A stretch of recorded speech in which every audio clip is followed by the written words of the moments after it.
শিৱসাগৰ জিলা ছোৱালী মহাবিদ্যালয়ত যোৱা 6 তাৰিখৰ পৰা সংগীত কৰ্মশালা অনুষ্ঠিত কৰা হয়।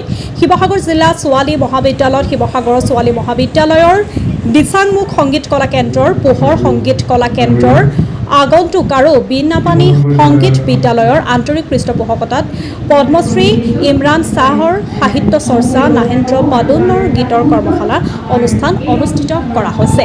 শিৱসাগৰৰ পৰা অংকুশ জ্যোতি দত্তৰ ৰিপৰ্ট, নিভাজ অসম লাইভ। যোৱা 6 তাৰিখৰ পৰা আজি কাৰ্যসূচী হাতত লৈছে।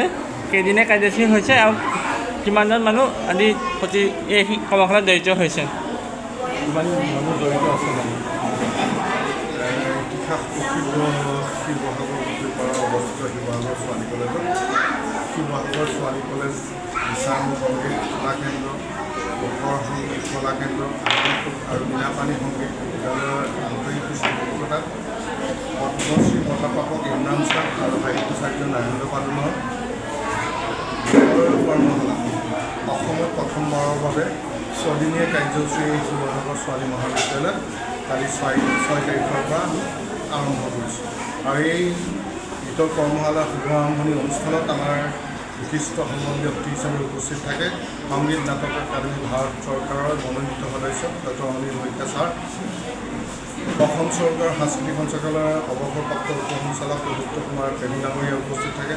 আমাৰ এই গোটেই কৰ্মশালা শিক্ষাৰ্থীসকলক সুন্দৰভাৱে প্ৰশিক্ষণ প্ৰদান কৰিছে আমাৰ দুজনকৈ অভিজ্ঞ সংগীতজ্ঞ বিশিষ্ট সংগীতজ্ঞ প্ৰবীণ হাজৰিকা আৰু অনাবাৰ শিল্পী সুনীল কুমাৰ পাটিল ডাঙৰীয়া। আৰু আমাৰ কালি যি এই গীতৰ কৰ্মশালা শুভাৰম্ভণি হৈছিলে সেই শুভাৰম্ভণি অনুষ্ঠানটো উদ্বোধন কৰিছিলে শিৱসাগৰ জিলাৰ সাংস্কৃতিক বিষয়া নীলোৎপল ৰাজকোঁৱৰ ডাঙৰীয়া। আৰু এই গোটেই কৰ্মশালাটো আমি 6 দিনীয়া কাৰ্যসূচী আমাৰ প্ৰায় শতাধিক শিক্ষাৰ্থীয়ে অংশগ্ৰহণ কৰিছে।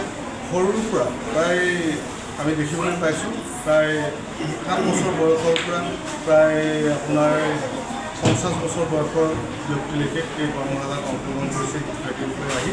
আৰু যিহেতু শিৱসাগৰৰ পৰাই তেওঁলোকে তাতে প্ৰকাশ পাইছিলে অসমীয়া ভাষাৰ য'ত চৰ্চা হৈছিলে সেই তাৰে দুজনকৈ বিশিষ্ট ব্যক্তি সন্মানীয় ব্যক্তি পদ্মশ্ৰী বঁটাপ্ৰাপক ইমৰান শ্বাহ আৰু সাহিত্যাচাৰ্য নাহেন্দ্ৰ পাদুন ডাঙৰীয়া এই যিখিনি গীত এই গীতখিনি অসমৰ ৰাইজৰ মাজলৈ অসমৰ জনসাধাৰণৰ মাজলৈ আমি আগবঢ়াই দিবৰ কাৰণে মানুহে সকলোৱে গম পাবলৈ জানিবৰ কাৰণে আমাৰ এই গীতৰ কৰ্মশালা অনুষ্ঠানটো আমি অনুষ্ঠিত কৰিছোঁ।